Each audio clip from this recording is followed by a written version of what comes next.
아멘. 자, 우리 바로 말씀 나누도록 하겠습니다. 오늘은 사회자가 봉독한 본문을 가지고 익숙함에서 어색함으로, 제목이 좀 생소하죠? 익숙함에서 어색함으로, 이러한 제목으로 하나님의 말씀을 나눕니다. 우리가 지난주에 6장 윗절을 살펴봤고 오늘은 6장 그 밑을 한번 살펴보는데요. 자, 오늘 내용은 이런 거죠. 이제 사도 바울은 이제 은혜 안에 우리가 있는데, 은혜 안에 있으면 됐다. 마음 내키는데도 살아도 돼. 죄 지어도 괜찮아. 그렇게 생각하면은 절대로 안 된다는 얘기죠. 15절이. 그러면서 계속해서 얘기하는 게, 죄의 노예로 너희들이 살 것이냐 아니면 의의 자녀로 살 것이냐 이렇게 물으면서, 이 로마 교인들은 이미 하나님의 은총으로 죄의 중에서 의의 자녀로 살게 해주셨기 때문에 하나님께 감사하자고 그렇게 내용을 적고 있어요. 그렇죠? 우리 또한 마찬가지예요. 예수 그리스도의 피 흘리심으로 예수를 믿은 사람은 죄의 영역에서 구원의 영역으로 옮겨졌다고 우리가 이미 3장에서 살펴보았어요. 그러니까 우리는 죄의 종로를 타다가 의의 종로를 때 예수 그리스도의 보혈의 공로로만 구원받았기 때문에 우리 또한 하나님께 감사하는 것이 정상이라는 것입니다. 자, 지난주 우리 3장에서 잠깐 생각해보면 죄의 개념을 한번 더 여러분 기억해 보세요. 복습 한번 해보세요. 이 로마서가 말하는 죄의 개념은 도덕적 개념이 아니라고 기억나시죠? 그게 아니라 영역의 개념이라고 말씀드렸어요. 그래서 도덕적으로 죄를 짓든 안 짓든 거기에 상관없이 이미 인간은 태어날 때부터 죄의 영역 안에 들어가 있는데, 예수님께서 이 땅에 오셔서 피 흘려주심으로 예수를 구주로 믿는 자는 죄의 영역에서 의의 영역으로 옮겨졌다는 거예요. 이 말을 쉽게 좀 표현하자면 땅으로 생각하면 여러분 될 것 같아요. 땅. 그래서 예수를 믿는 사람은 죄악의 땅에서 구원의 땅으로 넘어간 사람들이에요. 그러면 중립지역이 있을까요? 중립지역은 성경이 어디에도 없어요. 즉 죄의 땅이냐 구원의 땅이냐 둘 중에 하나만 있는 거예요. 그래서 죄의 땅에서 사는 삶, 구원의 땅에서 사는 삶은 결코 같을 수가 없습니다. 여러분, 원래 인간은 이 죄에 대해 익숙하다고 여러분 생각하지 않으세요? 굉장히 자연스러워요, 죄가. 그 이유가 죄의 영역에서 우리가 태어나기 때문일 거예요. 그래서 죄 짓기가 참 쉬운 거예요. 그렇죠? 그리고 익숙해요. 그리고 너무 자연스러워요. 지난 일주간을 여러분 생각해 보세요. 우리가 이 죄가 얼마나 우리 가까이 있냐면은 눈을 뜨면은 SNS 보게 되죠. 내가 본의 아니게 TV를 보게 되고 인터넷을 보게 돼요. 친절하게 죄의 길로 안내를 해요. 우리가 직장에 나가서 학교에 가서 또 이웃과 동료들과의 대화 속에서도 자연스럽게 죄를 짓는 그 길로 인도받을 때가 너무나도 많다는 거예요. 그것이 너무나도 자연스러우니까 우리가 모르는 거예요. 마치 숨을 들이지만 이 공기가 우리가 느끼지 못하듯이 이 죄의 속성이라는 게 아주 무서운 것이죠. 그래서 우리가 죄를 하나님 앞에 분명히 죄를 지었고 하나님 앞에 바르지 못한 것도 잊어버리고 그것을 느끼지도 못하고 살아갈 때가 참 많습니다. 그러다가 예수를 믿게 되면은 이 죄의 땅에서 구원의 땅으로 넘어오게 되는데, 그때부터 일상이 어색해지는 거예요. 불편합니다. 그 이유가 뭘까요? 이미 죄의 영역에서 태어난 우리들이 생판 모르는 구원의 땅으로 옮겨서 새롭게 시작을 하게 되니까 이게 어색할 수밖에 없는 거죠. 불편한 거예요. 죄에 너무나도 익숙하고 죄에 너무나도 친근감이 있다가 그 죄의 땅에서 구원의 땅으로 넘어오니까 모든 게 새로워지는 거예요. 여러분, 북한에서 이렇게 넘어온 분들을 요즘에는 새터민이라고 표현을 하더라고요. 새터민. 그분들의 그 인터뷰나 그런 거를 보면은 이런 거와 흡사하다는 것을 제가 보면서 느낀 적이 있어요. 왜냐하면은 이 북한 쪽과 우리나라의 이 사회상이 많이 다르잖아요. 그러니까 맨 처음에 몇 년간은 굉장히 불편하고 여기에 적응하느라고 많이 어색함을 느낀다는 거예요. 문화에서도 오는 충격이 있을 테고, 가치관의 혼란에서 오는 것도 있을 테고, 대인관계에서, 이 언어에서도 서로가 차이가 나다 보니까 혼란스러운 거예요. 그러니까 여기에 적응하다 보면은 자꾸 불편해지는 거죠. 어색해지는 거죠. 이처럼 여러분, 예수를 믿어 구원의 땅으로 넘어왔는데도 아직도 옛 습관, 죄악의 땅에 있는 그 습관을 못 버리는 경우가 많이 있다고 생각하지 않으십니까? 이게 너무나도 익숙하다 보니까, 그렇죠? 그러니까 이 예수관이 구원의 땅으로 넘어왔음에도 불구하고 자꾸 예수관이 편하고 익숙하니까 거기에 눈을 돌리고 그렇게 사는 사람들도 있다는 얘기죠. 이것을 일컬어 주일용 신자, 주일하는 교회에서 신자로 사는 것 같은데 예배를 마치면 세상으로 가서는 노신자로 살아가는 그런 모습들을 우리는 보게 된다는 얘기죠. 그래서 주님께서 이거를 아셨던 것 같아요. 그래서 우리가 잘 아는 이 좁은 문의 비유를 우리가 이쪽으로 한번 생각하면도 깨달음이 있을 것 같아요. 자, 마태복음 7장 13절에 예수님께서 이렇게 말씀하셨죠. 우리 13절 우리 같이 한번 읽어봅니다. 시작. 좁은 문으로 들어가라. 멸망으로 인도하는 문은 크고 길이 넓어 그 길로 들어가는 자가 많고. 그렇죠. 이 좁은 문이 구원의 땅이라고 여러분 생각해 보세요. 넓은 문은 어때요? 죄악의 땅이라고 생각해 보세요. 흔하다는 거예요. 익숙하다는 거죠. 근데 좁은 문은 14절에 특징이 있어요. 생명으로 인도하는 문은 좁다는 거예요. 예, 길도 좁고 문도 좁다는 거죠. 예, 그래서 구원의 땅으로 들어선 사람들은 좁은 문을 지나가야 되는 거고 구원의 땅으로 이르는 사람들은 불편함이 있을 수가 있다는 얘기예요. 넓은 문이 아닙니다. 넓은 길이 아니에요. 좁은 문, 좁은 길입니다. 자, 우리가 익숙함, 죄에 대한 익숙함, 그리고 구원의 땅에 들어온 그 사람의 그 불편함을 이 구약 성경에 보면 좋은 예가 있더라고요. 노예의 땅에서 해방의 땅으로 옮겨간 그 이야기가 출애굽기 보면 나오는 거 여러분 기억나실 거예요. 그렇죠? 그래서 이 출애굽기는 말 그대로 이 애굽에서 탈출한 것을 기록한 게 출애굽기라고 그러죠. 근데 이스라엘 백성의 이집트 탈출에 대한 이 기록을 이렇게 보면은 이 이스라엘 백성이 약 400년 넘게 종살이를 했잖아요. 종살이. 그리고 하나님께서 모세를 세워서 이집트를 빠져나오게 돼요. 예. 근데 그 여정이 결코 쉽지 않았어요. 여러 가지 우여곡절도 있고 어려움도 당해요. 이것은 뭐냐면은 이집트 탈출을 노예의 땅으로 예피하고 있는 것이죠. 그래서 이집트 탈출의 그 익숙함에서 그들은 결별을 하게 돼요. 그 다음에 무엇과 동거하게 됩니까? 그 광야에서 은혜의 땅, 구원의 땅으로 들어옴과 동시에 불편함과 어색함의 동거가 시작되었다는 것이죠. 이집트에서 노예살이 할 때는 전혀 신경 안 쓰던 이 물이 굉장히 그들에게 이 광야에서는 소중하게 되죠. 그리고 먹을 것, 입을 것이 굉장히 귀하게 돼요. 그러니까 사람들이 이 광야 생활을 좀 하다 보니까 며칠 만에 바로 후회하죠. 바로 원망하죠. 그리고 지도자를 세워서 돌아가자고까지 하는 내용이 출애굽기 16장에 보면은 잘 나와요. 이스라엘 백성이 그 광야에서 모세와 아론을 원망했대요. 그러면서 뭐라고 얘기합니까? 새 번역으로 지금 제가 읽어드리는 거예요. 현대인의 성경으로 이렇게 말하였다. 우리가 이집트에서 여호와의 손에 죽었더라면 좋을 뻔했습니다. 거기서 우리는 고기와 빵을 배불리 먹을 수 있었는데 당신들이 즉 모세와 아론이 우리를 이 강야로 이끌어내어 우리가 모조리 죽게 되었습니다.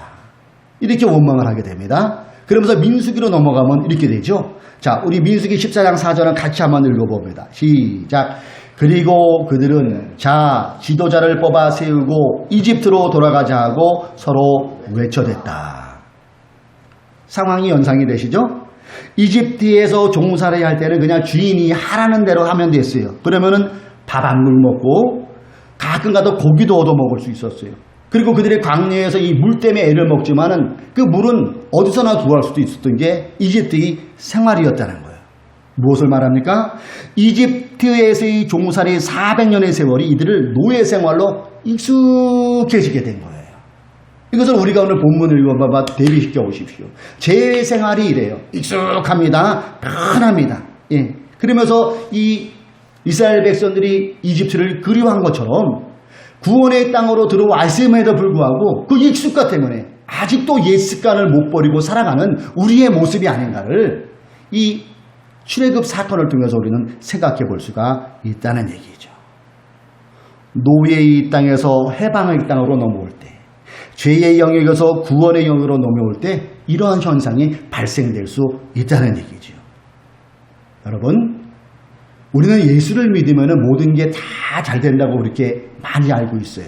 근데 그것은 생각하기 나름으로 반은 맞고 반은 틀릴 수 있어요. 적어도 우리가 이 오늘 본문을 통해서 본다면은 예수를 믿으면은 먼저 다가오는 게 불편함이에요. 예수를 믿으면 먼저 다가오는 게 환경이 어색해질 수 있다는 거예요. 익숙함에서 어색함. 이거를 좀 더 극적으로 나간다면 어떤 표현이냐면요. 스스로 자발적인 불편함도 감수해 들 수가 있다는 얘기예요. 그리고 스스로 어색함을 택할 수도 있어요. 구원의 땅에 들어오면은 이런 일이 발생될 수가 있다는 얘기예요. 이런 얘기 여러분 우리가 흔히 들었잖아요. 이분이 누가 얘기했는 애들이 존 스튜어트 밀이라는 영국 사람이 이 얘기를 했던 거더만요. 배부른 돼지보다 배고픈 소크라테스가 되겠다. 배부른 돼지보다 배고픈 소크라테스가 되겠다. 이 말의 의미가 뭘까요? 만족한 돼지보다는 불만족한 인간이 더 낫다는 얘기겠죠. 그리고 만족한 멍청이보다 불만족한 소크라테스가 나을 것이다. 이런 것일 거예요. 이것을 우리가 구원의 땅으로 넘어온 예수를 믿음으로 죄악의 땅에서 구원의 땅으로 넘어온 우리들에게 이것을 맛을 바꿔보면 어떻게 얘기할 수 있을까요? 배부른 죄의 땅에서 살기보다는 배고픈 구원의 땅에서 사는 게 낫다. 이런 고백으로 바꿔볼 수 있는 거 아니겠어요? 노예의 땅에서 살기보다는 해방의 땅에서 사는 게 낫다. 이렇게 바꿔볼 수가 생각할 수가 있다는 거예요. 그렇죠 여러분? 이런 고백이야말로 구원받은 사람이 구원의 땅으로 옮겨온 신앙인의 고백이 될 수 있어야 된다는 얘기죠. 자, 그러면서 오늘 우리가 본문을 쭉 살펴보면은 19절부터 여기에 대한 구체적인 것들을 얘기해 주고 있어요.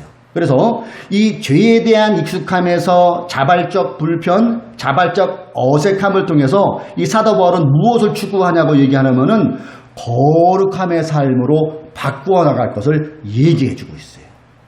불편함을 가지고 어색함을 가지고 거룩함을 이루어 가라는 거예요. 그 내용이 19절의 내용이에요. 너희 육신이 연약함으로 내가 사람의 예대로 말하노니 이제 예를 드는 거죠. 전에 너희가 너희 지체를 부정과 불법에 내주어 불법에 이른 것 같이 이제는 너희 지체를 의에게 종으로 내주어 거룩함에 이르라. 지난 시간 여러분 생각납니까? 지체는 어떤 의미라고 그랬죠? 지정의. 기억나시죠? 우리의 지성, 우리의 감정, 우리의 의지. 예, 이것을 죄에 내주지 말고 어떻게 해요? 이것을 가지고 하나님의 의를 드러내는 대로 사용하라는 거죠. 너희 지체를 의에게 종으로 내주어 거룩함에 이르라는. 그러니까 거룩하게 살라는 거죠. 그러면서 22절에 좀 더 구체적으로 나와요. 22절은 우리 같이 한번 읽어봅니다. 시작. 그러나 이제는 너희가 죄로부터 해방되고 하나님께 종이 되어 거룩함에 이르는 열매를 맺었으니 그 마지막은 영생이라. 예, 거룩함으로 열매를 맺어가라는 거예요. 근데 그 도구가 뭐예요? 편안함이 아니죠. 익숙함이 아니에요. 불편함, 어색함을 가지고 하나님께 우리의 지정의를 그분께 드리면서 거룩함을 만들어가라는 거죠. 열매를 맺어가라는 얘기예요. 이처럼 우리의 지정의를 죄에 대해 불편함과 어색함으로 전투를 치르라는 거예요. 지난주에 여러분 설교 제목 생각납니까? 이미 이긴 전쟁에서의 전투예요. 맞습니다. 이 전투를 뭘로 벌이는 거예요?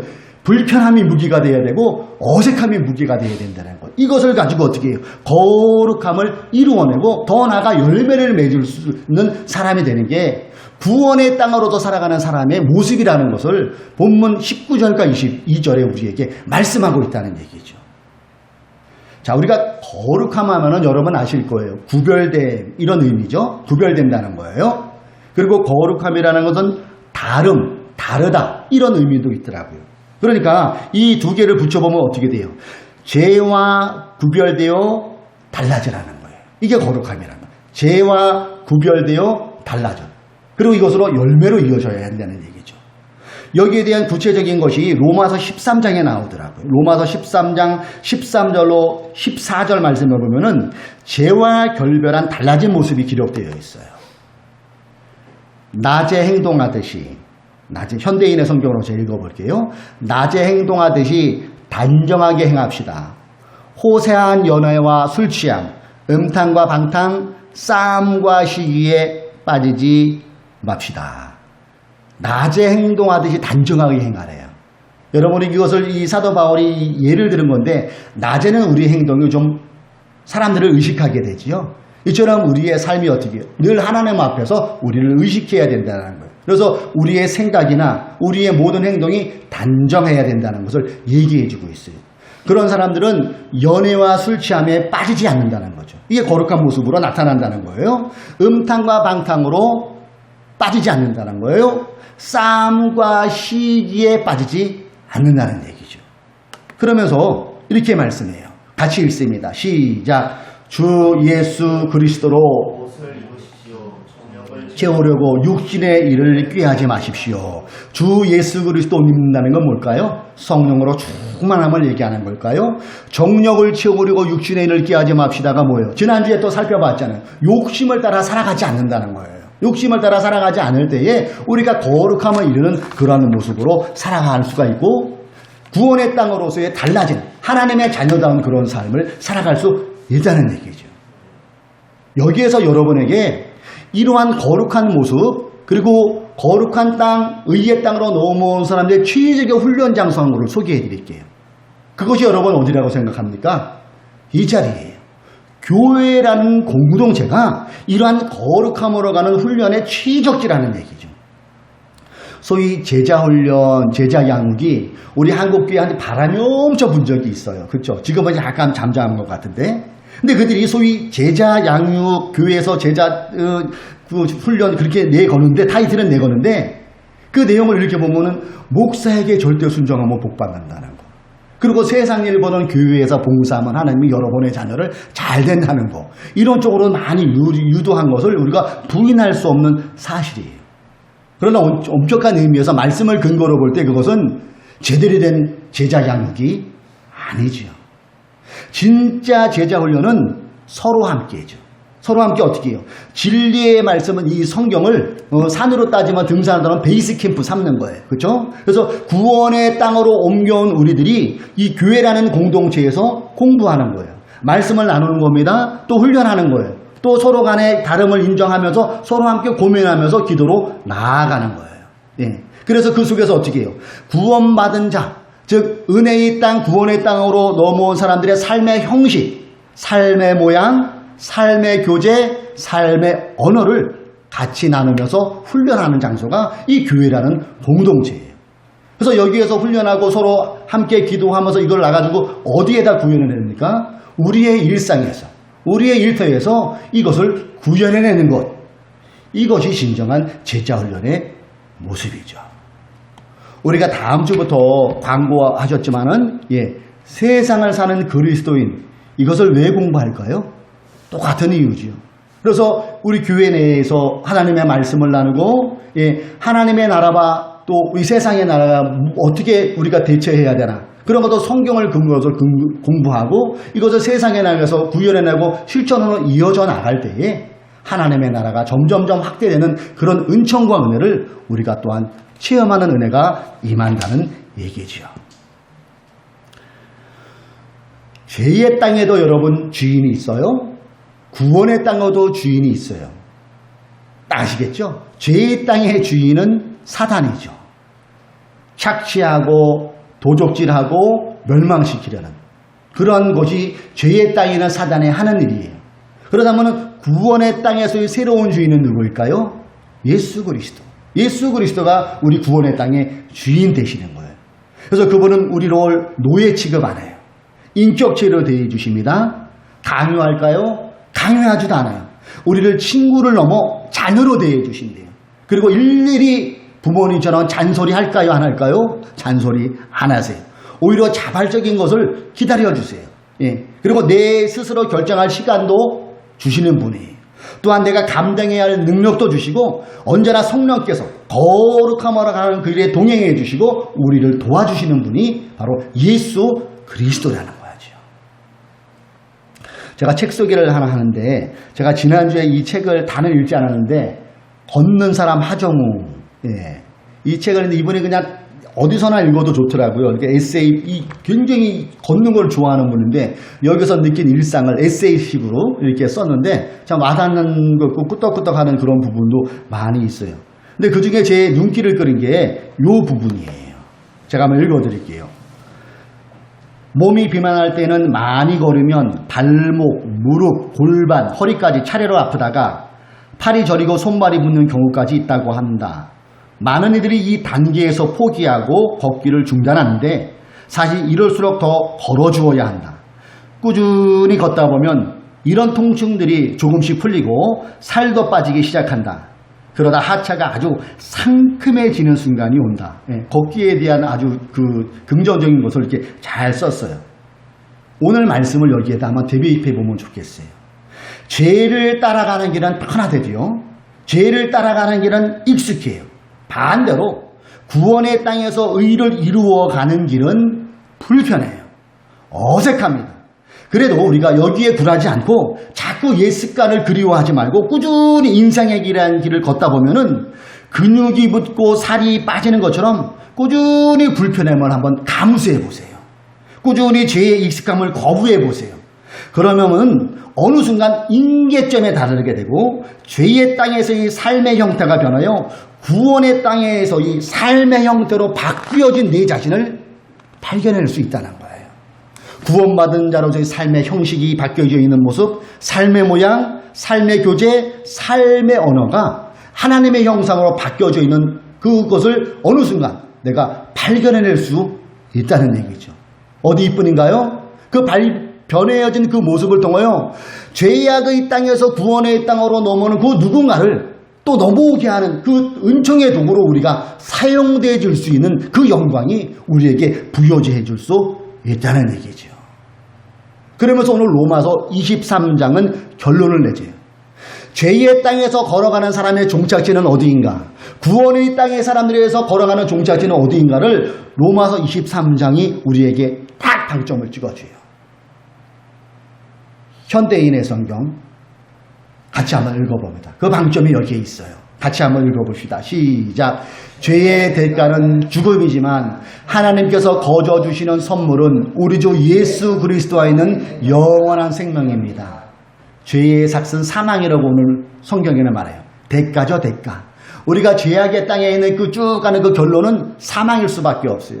그러나 우리가 예수를 믿어 구원의 땅에 이른 우리들은 어떻게 영원한 생명이 우리를 기다리고 있다는 얘기죠. 사랑하는 교회 여러분, 이제 거룩함을 향한 불편을 우리가 먼저 감수해 봅시다. 죄의 익숙한 환경에서 거룩의 어색함을 한번 즐겨보자고요. 그래서 익숙함에서 어색함으로 그것이 예수 그리스도의 공로로 얻어진 구원의 땅에서 사는 우리들의 모습이 되어야 한다는 거예요. 여러분, 혹시 우리가 구원의 땅으로 이미 넘어왔는데도 아직까지도 옛 구습, 옛 습관에 머물러 있고 편안함을 추구하고 있습니까? 오늘 말씀을 통해서 결단하세요. 어떻게 해요? 내가 구원의 땅에 들어온 이상 불편함을 가지고 어색함을 가지고 싸우겠나라고 결심을 해보세요. 그럴 때 점차 주님의 은혜로 우리 자신이 더욱더 하나님이 원하는 형상으로 만들어져 갈 것이며 우리가 구원받은 자의 삶을 온전히 살아감으로 하나님께 영광 돌리는 저와 여러분이 되어 있을 줄로 믿습니다. 익숙함에서 어색함으로 그것을 우리가 추구하며 기쁨으로 감내하는 저와 여러분 되시기를 주님의 이름으로 축복합니다. 자, 우리 오늘 찬양을 하나 드릴 것 같은데요. 제가 이 말씀을 생각하면서 어떤 찬양이 좋을까